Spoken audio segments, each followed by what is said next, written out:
kulang. Okay. So, bukod dyan, ito pa. Nakita natin sa TikTok, no? So, itong product na to is ang kulang sa ating video. So, una, buksan natin siya.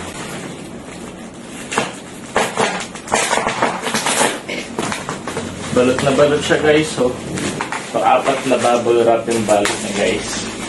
And ito naman ang kanyang laman. Tayo Superman. Unang laman. So, meron tayong pangalawa naman, ito.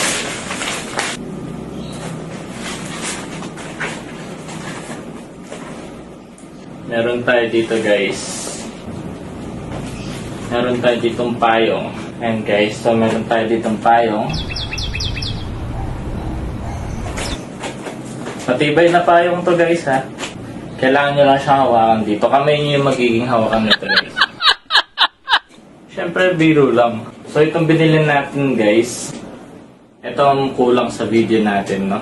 Merong lagyanan niya ng bumbilya. Ang tanong, asan ang ating bumbilya? So, meron pa palang isa dito, no? So, dalawa yung binili natin ganito, guys. So, siyempre, maganda na yung sigurado. And ito, feeling ko ito yung bumbilya natin. Mas styro siya sa loob. Ito, so guys, buksan natin. Ayan. So, talagang gawa yung styro niya para sa bumbilya, no? And ang kagandahan dito, ayan, is 45 watts siya. Mga ginagamit natin sa bahay, usually less than 20 watts, pero pag LED is napakaliwanag. Sasalpak siya dito.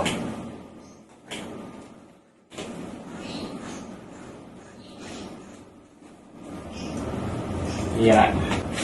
Ngayon, subukan natin gaano ba siya kaliwanag. Ang kagandahan dito, guys, yan, meron siyang on and off na switch. So, sinaksak na natin siya, guys. Ngayon, subukan naman natin yung ilaw niya. Wow. Napakaliwanag niya, guys. O, diba? Napakaliwanag. Bumibili ka ba o naghahanap ng ring light o kahit anong pampaliwanag sa iyong kwarto para gumawa ng mga video gaya nito. So, ito, guys. Ito ang kailangan mo. O dito, syempre, hindi naman natin ito hahawakan, no?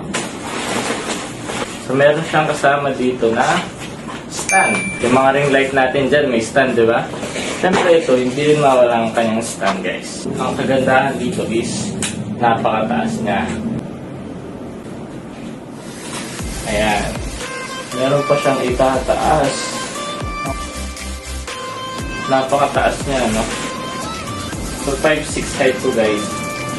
Pero, mas mataas siya sa akin. And ito pa, hindi ko pa ito nasagad. Oh, tumatama na sa taas. Ito, guys. Hindi ko napansin ito.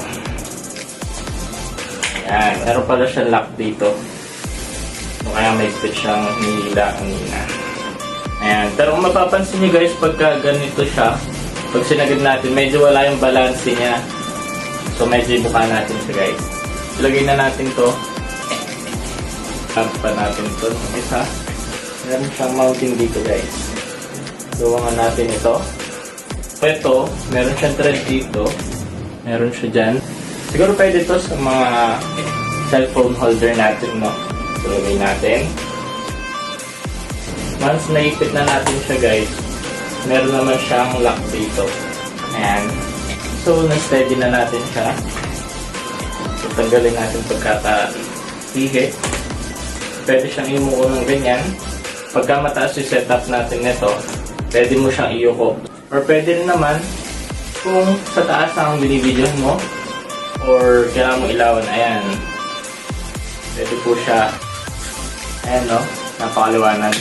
Ngayon, subukan natin yung liwanag niya talaga. So, patay natin yung ilaw. Ayun. Napakaliwanag niya. Kung naman natin itong i-press to sa harapan natin. So, ngayon, subukan natin patayin itong ilaw ng kwarto natin. Patay natin dito. And, ayan. Sasalita ako, guys, habang bubuksan natin itong binili natin ilaw. Ayun. Diba? Okay. Okay. So, dagdag natin yung ilaw ng kwarto. Ayan. So, napakaganda na guys. So, parang ring light din siya, pero ang kagandahan dito mas focus yung ilaw niya. Yung pinakita natin tela kanina, ito. Ayan. So, itong tela na to, meron siyang velcro.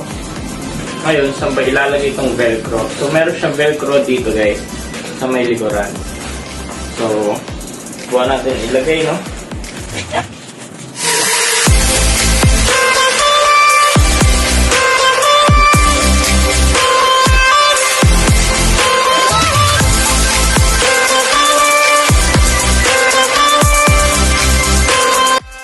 So, ayan guys, no? Nilagay natin yung tela niya. So, naka-velcro siya sa pinaka-itaas at saka kabilang side. And syempre, sa ibaba meron din siya. So, buksan natin siya ngayon. Ayan. So, puting-puti ang ilaw niya. Ayan. Kita? Kitang-kita. Maitim. Pero kita. Pumuti. Kahit na kagaya ko kayo maitim, ayan, no? Di tayo kita pag ganyan lang eh. So, subukan natin itutok. Kitang-kita. O, diba?